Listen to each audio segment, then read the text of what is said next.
नमस्कार, आप देख रहे हैं स्पेशल रिपोर्ट और आपके साथ में विजेंद्र सोलंकी।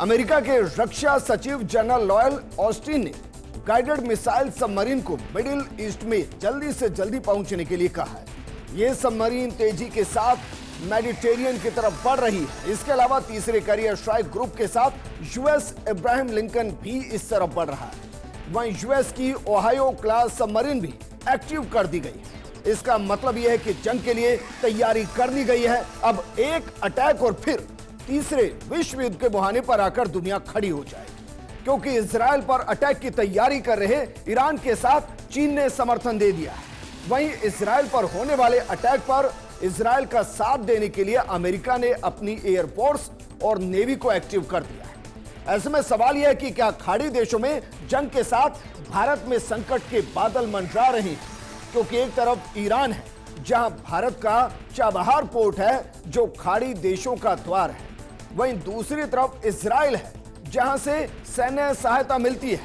ऐसे में इस जंग में भारत में क्या तबाही आएगी और भारत किस तरफ से जंग में हिस्सा लेगा, क्योंकि कहा जा रहा है कि ये कयामत की रात है। तीसरा विश्व युद्ध शुरू होने वाला है, उसका काउंटडाउन शुरू हो चुका है।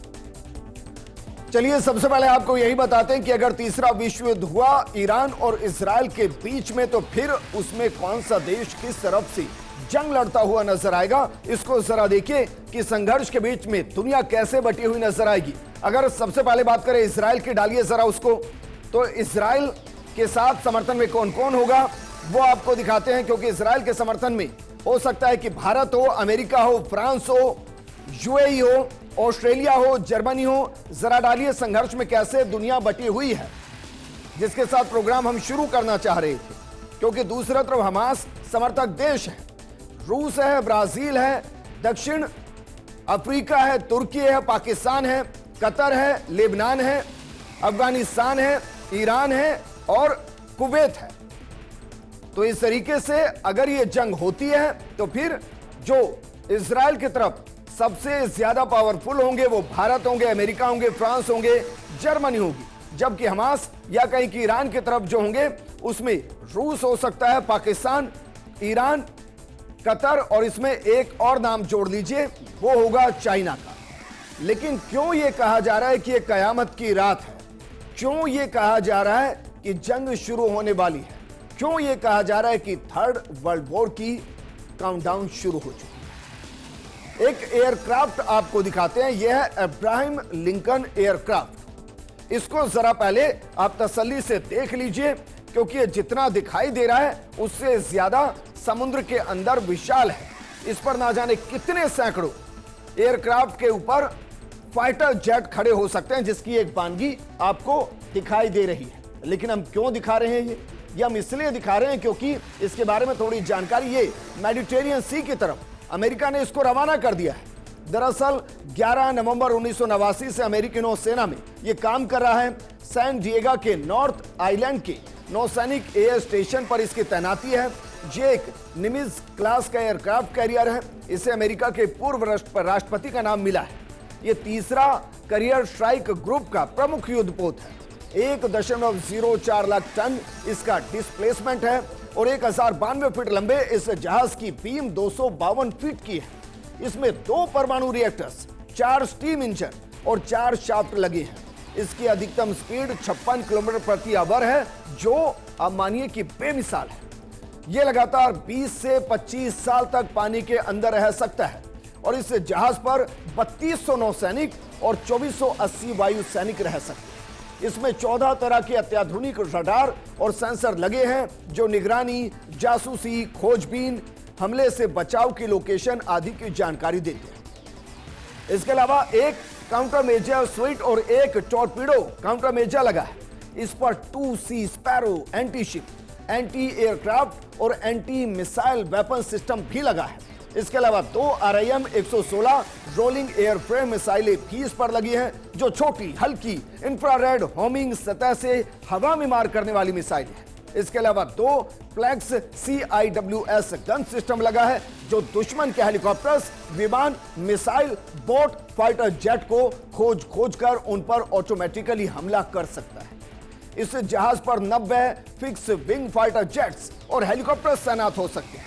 फिलहाल इसके ऊपर जो तस्वीर हम आपको दिखा रहे हैं, FA-18E super hornet, F-35C lightning, EA-18G Growler fighter jets, इसके अलावा E-2D हॉकी अवाक्स एयरक्राफ्ट इसके ऊपर इस वक्त तैनात किए गए हैं और इसको मेडिटेरियन सी की तरफ बढ़ा दिया गया। दरअसल मेडिटेरियन सी जहां से इजराइल का गाजा कनेक्ट होता है और अगर अमेरिका को इजराइल की सहायता करनी है तो उसके पास 2 ऑप्शन हैं, एक जो रेड सी है उसकी तरफ से और दूसरा मेडिटेरियन सी की तरफ से। इसको हम गूगल मैप के जरिए आपको समझाएंगे, लेकिन एक और बड़ी घटना घटी है जो कह रही है कि कयामत की रात आने वाली है, क्योंकि ओहियो क्लास सबमरीन को भी एक्टिव किया गया है। जरा पहले तस्वीर देख लीजिए, ये ओहियो क्लास सबमरीन है अमेरिका की जिसको एक्टिव किया गया है और ये सबमरीन दरअसल 1984 से काम कर रही है। एक न्यूक्लियर रिएक्टर इंजन इसमें लगा है, 560 फीट लंबी और इसकी स्पीड भी 46 किलोमीटर प्रति घंटा है। कमाल की बात यह कि 800 फीट की गहराई तक जाने इसकी क्षमता है और मिसाइलों को किसी भी मौसम में इससे दागा जा सकता है और इसको भी एक्टिव किया गया। अब इसका मतलब क्या है, इसको गूगल मैप के जरिए आपको समझाते हैं, क्योंकि जिस तरीके से दोनों ओयो और अब्राहम लिंकन को एक्टिव किया गया, इसका मतलब यह कि अमेरिका पूरे तरीके से यह मान चुका है कि ईरान अगर गलती करेगा, अगर वो इजराइल पर अटैक करेगा तो फिर एक वॉर की शुरुआत होगी, क्योंकि दूसरी तरफ चीन खुले तौर पर समर्थन की बात कर चुका है। लेकिन जरा देखिए, अमेरिका ने जिस अब्राहम एयरक्राफ्ट को इस वक्त मेडिटेरियन सी की तरफ मूव किया है, वो इस वक्त कहां खड़ा हुआ है? वो इस वक्त खड़ा हुआ है naval air station north island के अंदर। ये यूनाइटेड स्टेट का वो हिस्सा है जो अपोजिट है, एकदम अपोजिट है। अब यहां से अगर अब्राहम लिंकन एयरक्राफ्ट को आगे बढ़ना होगा तो वो कैसे बढ़ेगा, इसको जरा समझिए, क्योंकि इस एयरक्राफ्ट को आगे बढ़ने के लिए पूरे सी को क्रॉस करना होगा और इस सी को क्रॉस करते हुए उसको आना पड़ेगा नॉर्थ अटलांटिक ओशियन के अंदर, यानी कि अमेरिका के दूसरे हिस्से के अंदर। वहां से इसको जो आगे बढ़ते हुए स्पेन और मोरार्को के बीच जो ये गिब्राल्टर का जो हिस्सा है उसको क्रॉस करते हुए आगे बढ़ना होगा और ये अपने आप में रणनीतिक तौर पर काफी अहम कहा जा सकता है, क्योंकि जब ये आगे की तरफ बढ़ेगा तो इसको आगे बढ़ने के साथ एक बड़ा हिस्सा एल्बोरन सी का क्रॉस करना पड़ेगा और एल्बोरन सी का ये हिस्सा क्रॉस करते हुए इसको मेडिटेरियन सी का जो मेडिटेरियन सी है, ये जो आप देख रहे हैं, ये दरअसल पूरा मेडिटेरियन सी का ये हिस्सा, आइकॉनिक सी ये है, माल्टा ये, और यहां क्यों इसको हम क्यों कह रहे हैं कि इसको यहां भेजा जा रहा है? दरअसल इससे जब आप आगे की तरफ बढ़ेंगे तो यहां से ईरान पर हमला करना अमेरिका के लिए आसान रहेगा। क्यों आसान रहेगा? क्योंकि ये आपका इजराइल और ये आपका ईरान। अब समस्या यह है कि ईरान पर हमला करने के लिए उन्हें या तो पर्शियन गल्फ की तरफ से आना पड़ेगा, लेकिन यहां हूती पहले से हैं, यमन के अंदर हूती पहले से हैं जो पहले से तैयारी कर रहे हैं। आगे चलकर हम आपको बताएंगे कि किस तरीके से अमेरिका को घेरने की भी कोशिश की जा रही है ताकि वो इजराइल का समर्थन ना कर पाए। लेकिन आप जरा सोचिए किस तरीके से अब्राहम लिंकन को मूव किया गया मेडिटेरियन सी की तरफ ईरान और चीन पर दबाव बनाने के लिए, क्योंकि जब आप इस गूगल मैप के पीछे से आने की कोशिश करेंगे तो उधर अमेरिका को ईरान या इजराइल की हेल्प करने के लिए चीन के एरिया को कवर करते हुए आना पड़ेगा और वहां सीधी जंग की गुंजाइश बनती है। अमेरिका के अब्राहम लिंकन को हो सकता है चाइना वहीं पैसिफिक सी के अंदर रोक दे और इसीलिए वो मेडिटेरियन सी की तरफ से इजराइल का समर्थन करने के लिए आ रहा है, क्योंकि यहां से उसके पास संभावना बेहद कम है, क्योंकि पर्शियन गल्फ के अंदर आने के लिए उसको हूती जो है वो उसको कंट्रोल कर सकते हैं, और दूसरी तरफ चाइना उसको अटैक कर सकता है। लेकिन इसमें एक और चीज है कि भाई भारत और जो अमेरिका है वो किसकी तरफ से लड़ेंगे। अमेरिका अपनी स्थिति स्पष्ट कर चुका है, भारत किधर से लड़ेगा, क्योंकि हम ये आगे चलकर आपको बताएंगे। लेकिन भारत के लिए स्थिति बिल्कुल आसान नहीं है, विदेश नीति के हिसाब से भी आसान नहीं है, क्योंकि एक तरफ इजराइल है जहां से सैन्य सहायता मिलती है, जहां से एक तरीके से डिफेंस सिस्टम मिलता है, और दूसरी तरफ वो ईरान है जिस ईरान के अंदर भारत सामरिक दृष्टि से काफी महत्वपूर्ण भूमिका अदा करता है। क्यों अदा करता है? क्योंकि इन दो पॉइंट्स को आप समझिए। इनमें से जो ये पॉइंट है, ये पॉइंट दरअसल ये जो पॉइंट है ये गवादर पोर्ट है। ये गवादर पोर्ट इस वक्त पाकिस्तान के अंदर, और पहले जो भारत समुद्री रास्ते से जितनी भी ट्रेड करता था वो गवादर पोर्ट से करता था। लेकिन जब से पाकिस्तान के अंदर सी पैक का निर्माण चाइना कर रहा है, उसके बाद से गवादर पोर्ट से पाकिस्तान का ट्रेड बेहद मुश्किल हुआ, और इसीलिए जो किया गया वो दरअसल ये चाबहार पोर्ट है। चाबहार पोर्ट ईरान के अंदर आता है। ऐसे में अगर भारत इजराइल की तरफ से जंग लड़ता है तो फिर चाबहार पोर्ट पर उसको दिक्कत आएगी, और ये एक तरीके से खाड़ी देशों का मुख्य द्वार है, ओपनिंग द्वार है, और इसी के जरिए भारत अपनी ट्रेड को बढ़ा सकता है। और ऐसे में वो ईरान के साथ भी रहना चाहेगा, इजराइल के साथ भी रहना चाहेंगे, लेकिन गुटनिरपेक्ष के इस पूरे दौर में दोनों ही देश चाहेंगे कि भारत उसका समर्थन करे। लेकिन ऐसी स्थिति में भारत फिलहाल नहीं है, क्योंकि जिसका जिक्र हम कर रहे हैं, ये जो चाबहार पोर्ट है ये दरअसल ईरान का हिस्सा है, और ये सामरिक दृष्टि से और कहें कि चीन और पाकिस्तान को डैमेज करने के लिए भी ये काफी जरूरी है। और इसलिए हम मानकर चल रहे हैं कि भारत फिलहाल इसमें कोई स्टैंड लेता हुआ नजर नहीं आएगा। लेकिन अगर जंग होती है तो फिर ईरान के अटैक करने का तरीका क्या होगा, इसको समझने की जरूरत है। ईरान दरअसल 3 तरीके से अटैक इजराइल पर कर सकता है। उसमें जो पहला अटैक होगा वो इजराइल पर चौतरफा अटैक हो सकता है। ईरान के लिए इजराइल का एयर डिफेंस सिस्टम बड़ी चुनौती है, क्योंकि जिसे डॉम सिस्टम कहते हैं उसको भेदना लगभग असंभव है, और यह तैयारी की भी गई। इसको एक तरीके से चेक भी किया गया। अप्रैल के अंदर 330 ड्रोन और मिसाइल ईरान ने इजराइल पर दागे थे।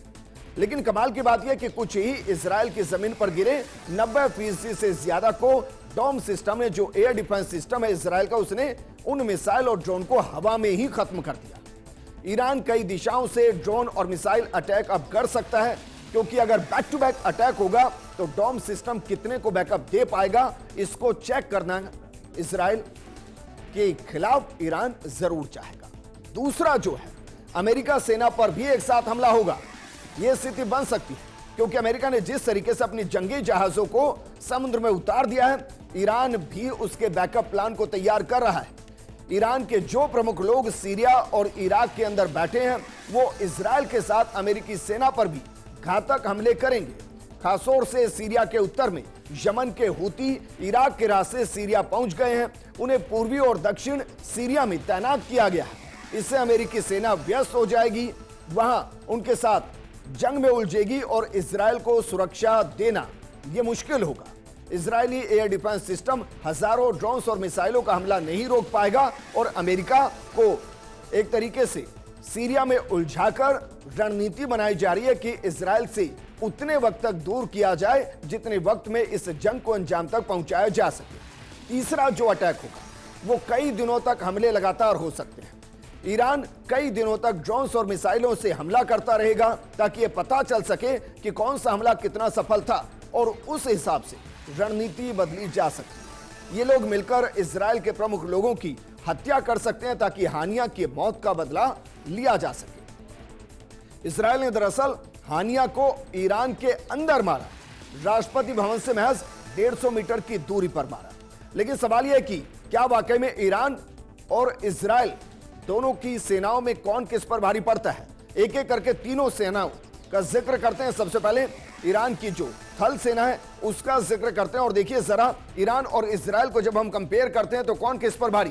कुल सैनिक की अगर ईरान की बात की जाए तो 11.80 लाख है। इसके मुकाबले इजराइल की सेना लगभग आधी 6.70। एक्टिव सैनिक इनमें से 6.10 लाख है, जबकि एक्टिव सैनिक इजराइल के सिर्फ 1.70 लाख है। रिजर्व सैन्य बल की बात करें तो 3,50,000 के आसपास ईरान का, जबकि रिजर्व सैन्य बल इजराइल का ज्यादा 4,65,000 है। पैरामिलिट्री जो है वो 2,20,000 है ईरान की, जबकि पैरामिलिट्री महज 35,000 है इजराइल की। वायु सैनिक 42,000 है ईरान के, 89,000 वायु सैनिक है इजराइल के। इसके अलावा थल सैनिक 3,50,000 है ईरान के, थल सैनिक 5,26,000 है इजराइल के। नौ सैनिक 18,500, नौ सैनिक 19,500। काफी हद तक कह सकते हैं कि कुल सैनिक जो है उसके मुकाबले में इजराइल का थोड़ा सा कमजोर, लेकिन अगर हम देखेंगे वायु सैनिक को, थल सैनिक को, नौ सैनिक को, तो वो थोड़ा भारी पड़ता हुआ नजर आता है। लेकिन इस सबके बीच में जो महत्वपूर्ण है वो महत्वपूर्ण है दरअसल जज्बा। इजराइल की सेना मोसाद जिस अंदाज में लड़ती है वो काफी घातक साबित होते हैं।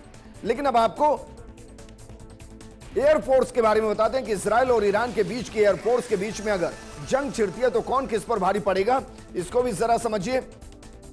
एयरक्राफ्ट 551 है ईरान के पास, उसके मुकाबले एयरक्राफ्ट 612 है इजराइल के पास, थोड़ा भारी पड़ता हुआ। एक्टिव की बात करें तो 358 इन्होंने एक्टिव मोड पे रखे हुए, जबकि इजराइल ने 490 को एक्टिव मोड में रखे हुए हैं। फाइटर जेट्स 186 हैं ईरान के पास, 241 हैं इजराइल के पास। ट्रांसपोर्ट विमान 86 हैं, जबकि ट्रांसपोर्ट विमान इजराइल के पास सिर्फ 12 है।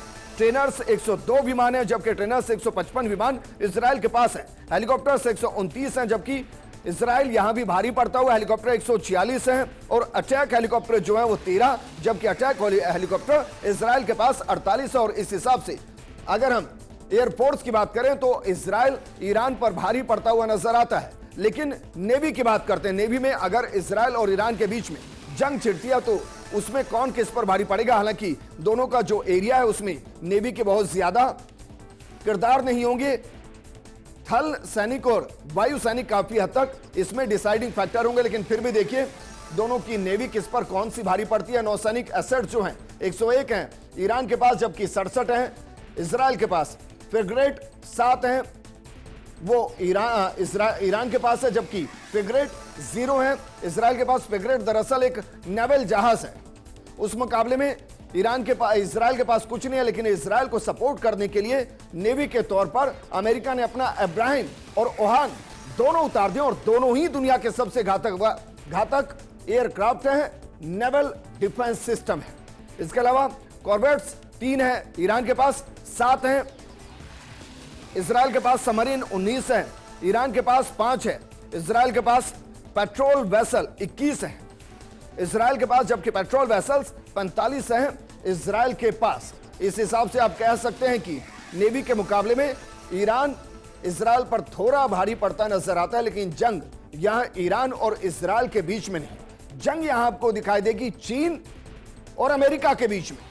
तो ऐसे में सवाल यह है कि अमेरिका क्या वाकई में अपने जंगी जहाजों को समुद्र में उतार चुका है, और अमेरिका ने जो अपने जंगी जहाज समुद्र में उतारे और अपनी पूरी सेना को जो एक्टिव मोड पे किया है, क्या वाकई में चीन और अमेरिका के बीच ये जंग होगी, या ये प्रेशर पॉलिटिक्स का वो हिस्सा जहां जंग को टालने की तैयारी की जा रही है। एक छोटे से ब्रेक के बाद जल्द हाजिर होंगे और आपको बताएंगे भारत को क्या नुकसान होगा, कितना नुकसान होगा, और कैसे भारत इस जंग का हिस्सा होगा। क्या वाकई में कयामत की रात है और अगला सूरज जंग के साथ दुनिया देखेगी? ये सवाल इसलिए क्योंकि अमेरिका ने अपनी नेवल फोर्स को एक्टिव कर दिया है, अब्राहिम को मेडिटेरियन सी की तरफ चला दिया है। दूसरी तरफ चीन ने खुलकर कहा है कि वो ईरान के समर्थन में है, और अगर अमेरिका ने इजराइल के समर्थन में अपनी सेना का इस्तेमाल किया तो चीन पीछे नहीं हटेगा। दरअसल चीन ने ईरान का समर्थन किया है, और रविवार को चीन के विदेश मंत्री ने ईरानी कार्यवाहक विदेश मंत्री से बात की। वांग यी ने कहा कि चीन ईरान का उसकी संप्रभुता की रक्षा करने के लिए समर्थन करता है। वांग यी ने ईरान में हमास चीफ हानिये पर हुए हमले की निंदा की। चीनी विदेश मंत्री ने कहा कि हमास चीफ की हत्या ने ईरान की संप्रभुता का उल्लंघन किया है, इससे क्षेत्रीय स्थिरता को खतरा बढ़ा है। पिछले महीने 31 जुलाई को ईरान में हमास चीफ हानिये की हत्या कर दी गई थी। ईरान के मुताबिक हानिये पर कम दूरी की मिसाइल से हमला किया गया था और इसको ईरान ने चैलेंज के तौर पर लिया कि उसके घर में घुसकर उसके दोस्त की हत्या कैसे की जा सके। और तभी से ईरान ने अपनी मस्जिद पर लाल झंडा फहरा रखा है। उसका मतलब कि ईरान जंग के लिए तैयार और कभी भी किसी भी वक्त इजराइल पर हमला होगा। लेकिन इजराइल पर हमला होगा तो अमेरिका इजराइल के साथ खड़ा है। ऐसे में जरा यह समझिए, ईरान और अमेरिका की सैन्य ताकत के बीच में क्या वाकई में कोई कंपैरिजन है, या बिना चीन के ईरान अमेरिका के सामने टिक पाएगा? इसको जरा समझिए कि दोनों की सैन्य ताकत क्या है। देखिए जरा, टैंक जो है अमेरिका के पास 6393 है, जबकि ईरान के पास सिर्फ 2531 है। दूर दूर तक नजर नहीं आती। स्वचालित तोपें जो है उसको तो आप काउंट कीजिए। अमेरिका के पास 2,53,000 माफ कीजिएगा 25,31,950 है, जबकि ईरान के पास सिर्फ 570 है। इसके अलावा लड़ाकू वाहन अमेरिका के पास 41,760 है, जबकि ईरान के पास 1,625 महज।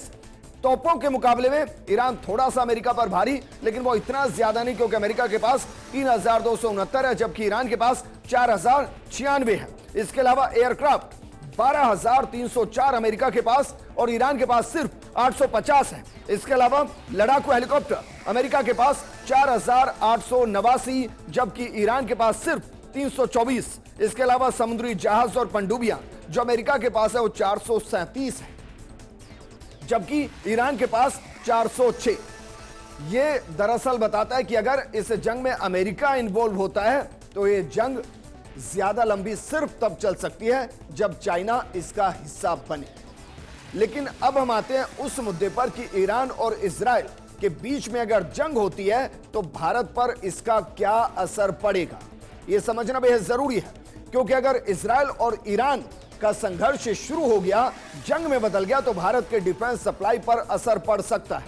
रूस और यूक्रेन संघर्ष के बाद रूस से आने वाली सप्लाई पर असर पड़ा, तो भारत ने विकल्प के तौर पर यूएस, इजराइल और नाटो देशों को देखा। लेकिन अगर इजराइल ईरान संघर्ष होता है तो उसमें यूएस की एंट्री तो होगी ही। ऐसे में यूएस, इजराइल और नाटो देश इस संघर्ष में उलझ जाएंगे। इजराइल हमास संघर्ष में इजराइल पहले ही उलझा हुआ है। ऐसे में अगर एलएसी पर चीन कुछ हरकत करता है, चीन से विवाद बढ़ता है, तो हमारे सपोर्ट और सप्लायर अपनी ही लड़ाई में व्यस्त होंगे और इसका असर भारत पर पड़ेगा। वैसे भी इजराइल और ईरान दोनों भारत के लिए बेहद महत्वपूर्ण है। इजराइल भारत का स्ट्रेटेजिक सप्लायर है और डिफेंस सिस्टम भी देता है, तो सेंट्रल एशिया रिपब्लिक और ईस्ट यूरोपियन देशों तक कनेक्टिविटी के लिए ईरान बेहद अहम। और इसलिए हमने कहा था कि खाड़ी देशों का मुख्य द्वार है चाबहार, जो ईरान के अंदर है। ईरान के साथ डील हुई और भारत ने चाबहार पोर्ट पर हाल ही में विक्ट्री हासिल की, जो ईरान के अंदर है। चाबहार बंदरगाह पाकिस्तान में चीन द्वारा वित्त पोषित गवादर बंदरगाह के पास है। इसके साथ ही भारत को महंगा कच्चा तेल और गैस भी खरीदना पड़ सकता है अगर ईरान और इजराइल जंग में जाते हैं। इसका असर इससे समर्थित उद्योग, पेट्रोल डीजल की कीमतों पर देखने को मिल सकता है। लेकिन यह तो बात हुई व्यापार की, यह तो बात हुई सेना की। लेकिन अगर खाड़ी देश जंग के मैदान में उतर गए तो कितने भारतीय ऐसे हैं जो इस वक्त खाड़ी देशों के अंदर रह रहे हैं, रोजगार कर रहे हैं? क्या उनकी जान को भी खतरा होगा और क्या इस जंग के बीच उनको रेस्क्यू करके भारत लाया जाएगा?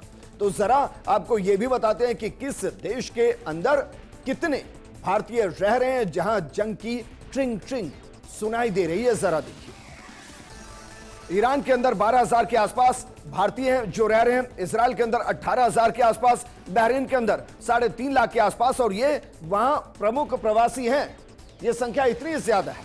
इसके अलावा कुवैत के अंदर 10 लाख के आसपास है। कुवैत के अंदर तो बाकायदा एक अभियान चलाया जा रहा है कि किस तरीके से प्रवासी भारतीयों को वहां से बाहर निकाला जाए, क्योंकि ये इतनी बड़ी संख्या है कि वहां कुवैत की पूरी अर्थव्यवस्था को कंट्रोल करते हैं और स्ट्रेटेजिक तौर पर भी महत्वपूर्ण भूमिका निभाते हैं। इसके अलावा ओमान में 5 लाख प्रवासी भारतीय हैं जो वहां की अर्थव्यवस्था और वहां की राजनीति और वहां के अन्य हिस्सों के अंदर जो व्यापार होता है उसमें एक बड़ी भूमिका निभाते हैं। कतर के अंदर 6,91,000 के आसपास हैं। सऊदी अरब के अंदर सबसे ज्यादा 35 लाख प्रवासी भारतीय इस वक्त रह रहे हैं।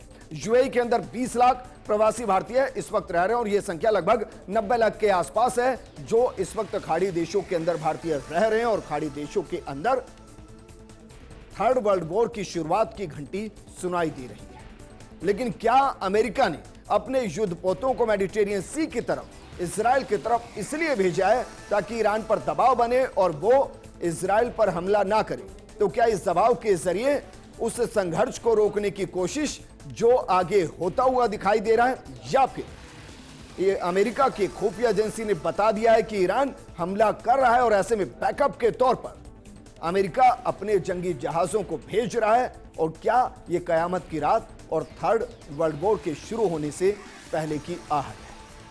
इस प्रोग्राम में फिलहाल इतना ही, लेकिन आप बने रहिए फर्स्ट इंडिया न्यूज के साथ, क्योंकि खबरों का सिलसिला लगातार जारी है। नमस्कार।